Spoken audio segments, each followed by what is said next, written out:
आप लोग। आज हम आपको कुछ सारांश बताने वाले हैं जीएस करंट अफेयर्स से रिलेटेड, जो कि आने वाले परीक्षा के लिए बहुत ज़्यादा इम्पॉर्टेंट है। हमारा कोई भी परीक्षा होता है उसमें करंट अफेयर्स निश्चित रूप से रहता है 5, 10, 8। ये शायद आपके परीक्षा पॉइंट ऑफ व्यू से आपको बहुत ज़्यादा फ़ायदा कर सकता है।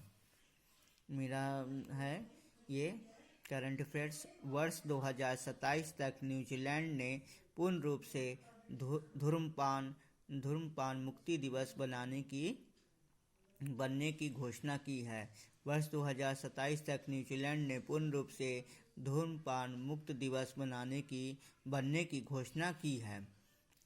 पंजाब सरकार ने भगवान कृष्ण बलराम जगन्नाथ रथ यात्रा को एक वार्षिक राज्य उत्सव घोषित किया है। पंजाब सरकार ने भगवान कृष्ण बलराम जगन्नाथ रथ यात्रा को एक वार्षिक राज्य उत्सव घोषित किया है। यूनेस्को ने हैती के जोमो सूप को विश्व सांस्कृतिक धरोहर में शामिल किया है। यूनेस्को ने हैती के जोमो सूप को विश्व सांस्कृतिक धरोहर में शामिल किया है।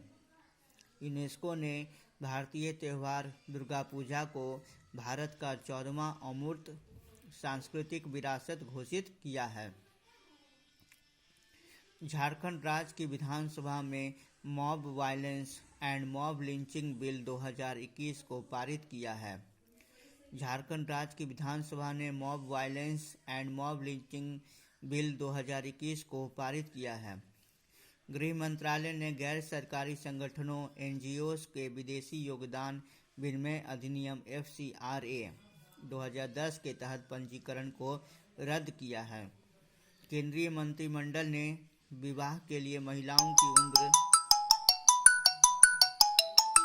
केंद्रीय मंत्रिमंडल ने विवाह के लिए महिलाओं की उम्र को 18 वर्ष से बढ़ाकर के 21 वर्ष करने के प्रस्ताव को मंजूरी दी है। भारत सरकार ने जर्मनी विकास बैंक के साथ गुजरात में 40.35 किलोमीटर की सूरत मेट्रो रेल परियोजना हेतु 26 मिलियन यूरो के ऋण पर हस्ताक्षर किया है। भारत सरकार ने जर्मनी विकास बैंक के साथ गुजरात में 40.35 किलोमीटर की सूरत मेट्रो रेल परियोजना हेतु 26 मिलियन यूरो के ऋण पर हस्ताक्षर किया है। पर्यावरण, सामाजिक और शासन के मुद्दों के प्रति प्रतिबद्धता प्रदर्शित करने के लिए यूएनपीआरआई पर हस्ताक्षर करने वाली पहली भारतीय बीमा company ICICI prudential life insurance बनी है। हिंदुस्तान एरोनॉटिक्स लिमिटेड HAL ने 83 लाइट कॉम्बैट एयरक्राफ्ट तेजस मिका लड़ाकू विमान कार्यक्रम के लिए भारत इलेक्ट्रॉनिक्स लिमिटेड के साथ हस्ताक्षर किया है। ओडिशा राज्य ने महिलाओं के वित्तीय सशक्तिकरण के लिए मिशन शक्ति लिविंग लैब शुरू करने हेतु संयुक्त राष्ट्र पूंजी विकास कोष UNCDF के एक साथ हस्ताक्षर किया। ओडिशा राज्य ने महिलाओं के वित्तीय सशक्तिकरण के लिए मिशन शक्ति लिविंग लैब शुरू करने हेतु संयुक्त राष्ट्र पूंजी विकास कोष UNCDF के साथ एक समझौता किया।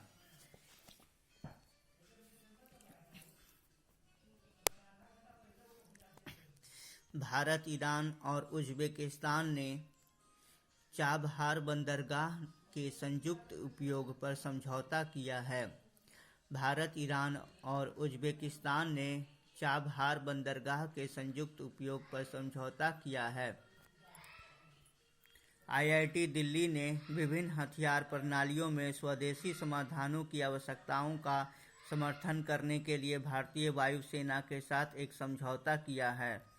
भारतीय अंतरिक्ष अनुसंधान संगठन इसरो ने नाविक मैसेजिंग सेवा के अनुसंधान और विकास को मजबूत करने के लिए मोबाइल निर्माता कंपनी अपोलो से समझौता किया है।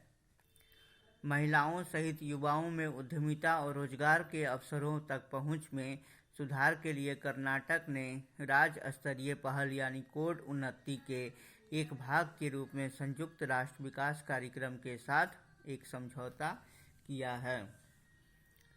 विश्व आर्थिक मंच ने दावोस में प्रस्तावित अपनी वार्षिक बैठक को स्थगित करने का फैसला किया है। भारत अंतर्राष्ट्रीय विज्ञान महोत्सव का 7वां संस्करण एक समृद्ध भारत के लिए रचनात्मक विज्ञान, प्रौद्योगिकी और नवाचार का जश्न मनाना विषय के साथ पणजी, गोवा में आयोजित हुआ। मध्य प्रदेश सरकार और फिक्की द्वारा मध्य प्रदेश के ग्वालियर में देश का पहला ड्रोन मेला आयोजित किया। ICRA क्रेडिट रेटिंग एजेंसी ने वित्तीय वर्ष 2022-23 में भारत का वास्तविक सकल घरेलू उत्पाद 9% वृद्धि दर से बढ़ने का अनुमान लगाया है। यूनाइटेड किंगडम के centre for economics and business research CEBR ने भविष्यवाणी की है कि भारतीय अर्थव्यवस्था वर्ष 2023 तक दुनिया की तीसरी सबसे बड़ी अर्थव्यवस्था बन जाएगी। चालू वित्त वर्ष में अग्रिम कर संग्रह 53.50% वृद्धि के साथ 4.60 लाख करोड़ तक पहुंच गया है। भारत ने 2020-21 में 81.97 बिलियन डॉलर का सबसे अधिक वार्षिक प्रत्यक्ष विदेशी निवेश दर्ज किया है। RBI ने 1 अक्टूबर से 50 करोड़ रुपए और उससे अधिक के पूंजी या चालू खाता लेन देन के लिए सीमा पार लेन देन के लिए कानूनी इकाई पहचानकर्ता अनिवार्य कर दिया है। पुरातत्वविदों के एक दल ने पाकिस्तान में बौद्ध काल के 2300 साल पुराने एक मंदिर की खोज की है। नागालैंड सरकार ने तेसे न्यू लैंड और चुमू केदिमा नामक 3 नए जिलों के निर्माण की घोषणा की है।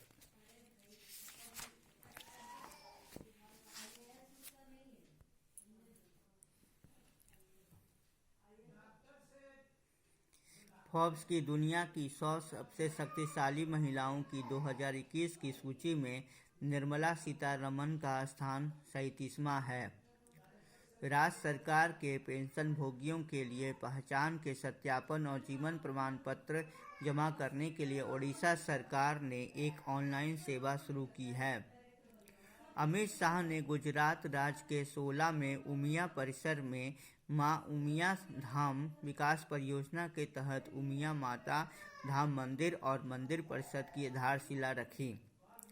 केंद्रीय मंत्रिमंडल ने भारत में सेमीकंडक्टर और डिस्प्ले मैन्युफैक्चरिंग को बढ़ावा देने के लिए 76,000 करोड़ रुपए की प्रोडक्शन लिंक्ड इंसेंटिव PLI योजना की मंजूरी दी है।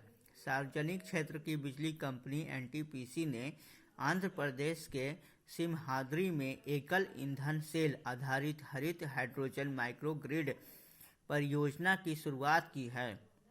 भारतीय जीवन बीमा निगम ने धनरेखा नामक व्यक्तिगत बचत जीवन बीमा शुरू की है। बीमा company Bajaj Allianz general insurance ने भारत में फील्ड हॉकी की मान्यता बढ़ाने के लिए केयर फॉर हॉकी अभियान शुरू किया है। प्रधानमंत्री नरेंद्र मोदी ने उत्तर प्रदेश के बलरामपुर जिले में 9,802 करोड़ रुपए की सरयू नहर राष्ट्रीय परियोजना का उद्घाटन किया।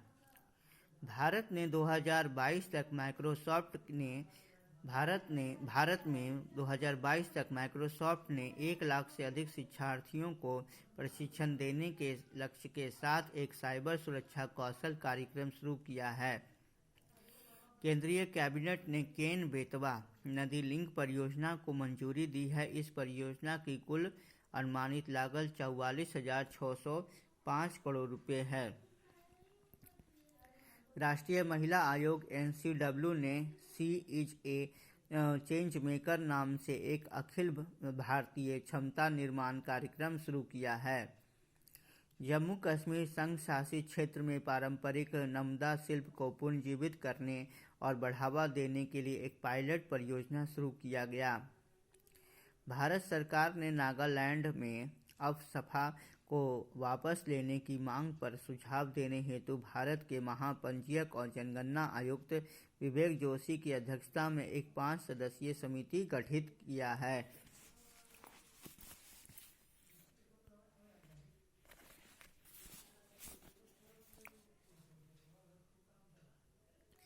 भारतीय क्रिकेट कंट्रोल बोर्ड (बीसीसीआई) ने दिव्यांग क्रिकेटरों के लिए न्यायमूर्ति लोढ़ा समिति के सिफारिश पर एक कमेटी बनाई है। मध्य प्रदेश की तर्ज पर हिमाचल प्रदेश राज्य ने उच्च जातियों के लिए समान वर्ग आयोग की स्थापना की घोषणा की है। केंद्रीय विश्वविद्यालयों या राष्ट्रीय महत्व के संस्थान तकनीकी की श्रेणी में के तहत IIT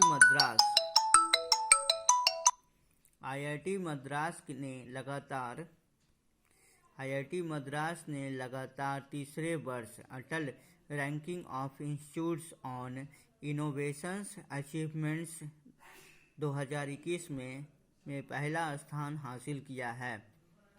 Shyama Prasad Mukherjee Rurban mission को लागू करने वाले राज्यों और केंद्र शासित प्रदेशों में तेलंगाना ने पहला स्थान हासिल किया है।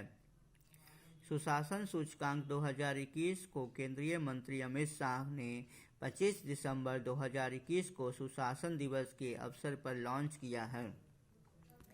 दुनिया के शीर्ष 3 डोप उल्लंघनकर्ताओं ने भारत को रूस और इटली के बाद तीसरे स्थान पर रखा है। वित्त वर्ष 2020-21 के लिए बड़े बैंकों के बीच समग्र डिजिटल लेन देन में बैंक ऑफ बड़ौदा बैंक ने प्रथम स्थान हासिल किया है। हुरून रिसर्च इंस्टीट्यूट की एक रिपोर्ट के अनुसार अमेरिका एवं चीन के बाद यूनिकॉर्न कंपनियों के मामले में भारत तीसरे स्थान पर है। भारत के सबसे बड़े कॉरपोरेट के रूप में 2021 यानी वीजी की समाचार स्कोर रैंकिंग में सबसे शीर्ष स्थान रिलायंस इंडस्ट्रीज लिमिटेड कंपनी को प्राप्त हुआ है। ट्रू कॉलर के अनुसार स्पैम कॉल दरों में वैश्विक रैंकिंग में भारत का स्थान चौथा है। इस रैंकिंग में शीर्ष स्थान पर कौन है? ब्राजील है। भारत में कुल पंजीकृत इलेक्ट्रॉनिक वाहनों में सबसे ज़्यादा इलेक्ट्रिक वाहन वाला राज्य का क्रम है। प्रथम स्थान पर उत्तर प्रदेश, द्वितीय स्थान पर दिल्ली, थर्ड स्थान पर कर्नाटक और चौथे स्थान पर बिहार है। वीवॉक्स द्वारा जारी इंडिया स्किल्स रिपोर्ट 2022 में महाराष्ट्र राज्य ने शीर्ष स्थान प्राप्त किया है। प्रधानमंत्री नरेंद्र मोदी ने 356 किलोमीटर लंबी पनकी कानपुर बीना Madhya Pradesh multi products pipeline परियोजना का उद्घाटन किया है।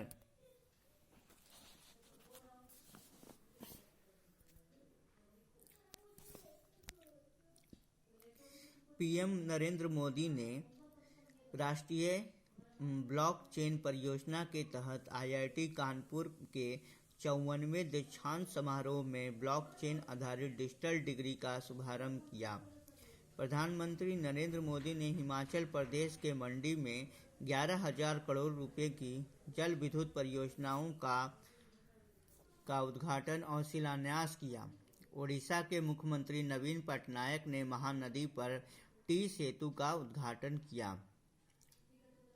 हरियाणा सरकार ने करनाल स्मार्ट सिटी परियोजना के तहत एक नया एकीकृत कमान और नियंत्रण केंद्र खोला है। भारत के मुख्य न्यायाधीश एन.वी. रमन्ना ने तेलंगाना के नानकरामगुड़ा में भारत के पहला अंतर्राष्ट्रीय मध्यस्थता केंद्र का उद्घाटन किया। पीएम मोदी ने उत्तर प्रदेश के शाहजहांपुर शहर में गंगा एक्सप्रेस वे की आधारशिला रखी है। पीयूष गोयल ने उत्तर प्रदेश के गाजियाबाद शहर में स्थित राष्ट्रीय परीक्षणशाला (NTH) में बोतल बंद पेय परीक्षण सुविधा केंद्र का उद्घाटन किया।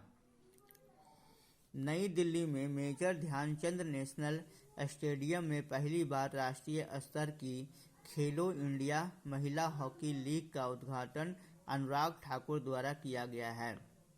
केंद्रीय मंत्री अनुराग ठाकुर द्वारा उत्तर प्रदेश के गोरखपुर में दूरदर्शन केंद्र के अर्थ स्टेशन का उद्घाटन किया है।